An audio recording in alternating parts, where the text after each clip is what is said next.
So, newsflash, Alien Romulus is fucking sick. It's fucking sick. I'm a medium Alien fan, I would say. I'm a big fan of the first two, like everyone is. But I'm not the biggest fan of the first two. Like, I like them and I respect them a lot. But they're not, like, in my favourite films. But anyway, I was still very excited about this film. With some trepidation, you know, I knew that it was Ridley Scott wasn't at the helm, and it was a completely fresh director who is known for more kind of like, just went the wrong way, sorry, turn it around.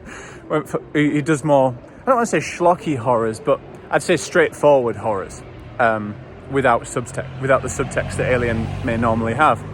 But anyway, I was excited, and I went in and the film started, and at first I was kind of a bit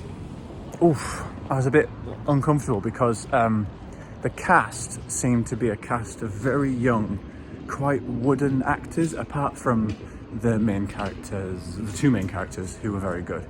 And that wasn't flying with me, and also the conceit and the setup of how they come into contact with this derelict ship that contains the alien, to me, like, was a bit ropey, and I didn't really give a fuck, and I also didn't really understand. Anyway, in my head I was thinking, do you know what, just get there, because once you get there, I don't really care why you're there. I just want to see some alien action. And that's exactly how it came about, because I think it's Fede Alvarez, the name of the director, I might be wrong.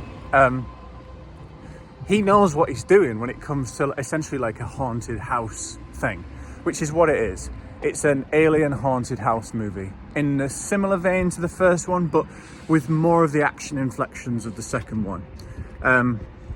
And I thought it was really, really effective. I think, I'm not going to go too far into spoilers, but I would say that there are a lot of people who seem to be upset by the links that this film has to the first film in particular.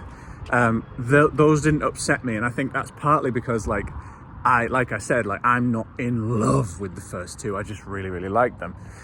So I was fine with that, and I also felt like it was they were drawing from it respectfully.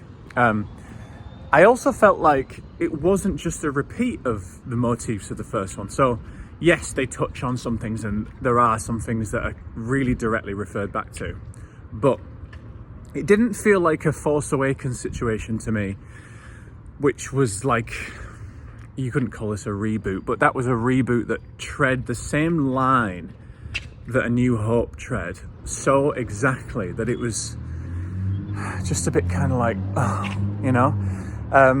But this film, I feel like, what's the word? Like, fucking hell, I can't think of the word.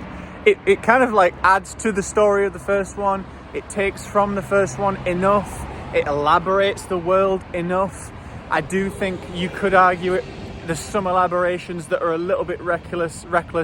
Again, don't want to spoil too much, given that we haven't seen some things elsewhere in any of these films. But to be honest, I don't really care. Like, the film got better and better and better in terms of the like action and the spectacle. It got better and better and better as it went on, to the point where I left with my two mates and we were babbling up and down the street about like, oh, this bit and that was so cool, and that and that and that. And like, that is honestly all you want, really, from a contemporary alien film, because I feel like you could put the first two in a really unique position in film history, which is that they are brilliant kind of genre movies, like horror and action respectively, but they're also like just fucking good fun. So like, they're both great romps and high art. But for a new like alien movie nowadays, I don't need it to be anything really. I just want to have a good time, because we've had Ridley try and bring it back to that like really, really lofty, respectable heights, and like ultimately Prometheus had brilliant things in it, but it was kind of a letdown, and Covenant was even more of a letdown, despite having, in my opinion, one of the best openings of the whole franchise. I am just wandering around now.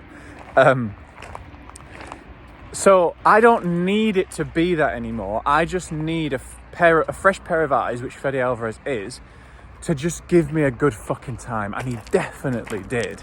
And so by the time it just got better and better and better, and by the end, I'd completely forgotten about my like the shortcomings of the opening. And I was like, to me, that's my third favourite Alien film, because I really respect Prometheus. Respect is the order of the day, isn't it? I'm saying that a lot. I really respect Prometheus. And like I say, Covenant, the highs of Covenant are very high. But ultimately, I don't have as good a time as I had in this film. This film took the world, took the universe, took the premise of Alien, and just was like, what fucked up fuckery can we do with this shit? And that's what I want. That is what I want. That is what I want. I want to just be like, oh, what the fuck? What are you? That is what... And I don't need... I'm not saying that in like a really... what's the word? Like...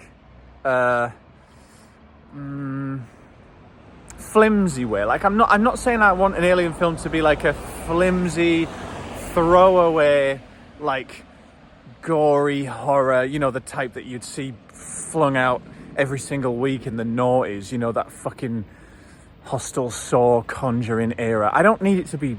It's not bullshit. I'm not saying this film is bullshit. It knows what it's doing, and it's very, very good at it. It's a very, very proficient haunted house / action horror movie. That is an Alien movie, and I had a really good time. Now, it isn't at the heights of Alien and Aliens because it doesn't have the subtext, and it doesn't really try to have the subtext, but it also doesn't have some of the poise. So like that first Alien film, if you go back and watch it now, it feels quite slow, but at the time it was an exercise in a new type of horror movie. And we're not treading like new grounds thematically or in terms of the genre here, but it is a fucking great time, and for that reason it's my third favourite Alien film. So I am on Letterboxd. If anyone's watching this, you're probably the type of person to have a Letterboxd, so go and find me on Letterboxd. I'm at Fred Asquith, which there's also a link on my through my link tree. And I rated this on Letterboxd 3.5 stars out of 5, which is a 7 out of 10, which is high for me. So great time.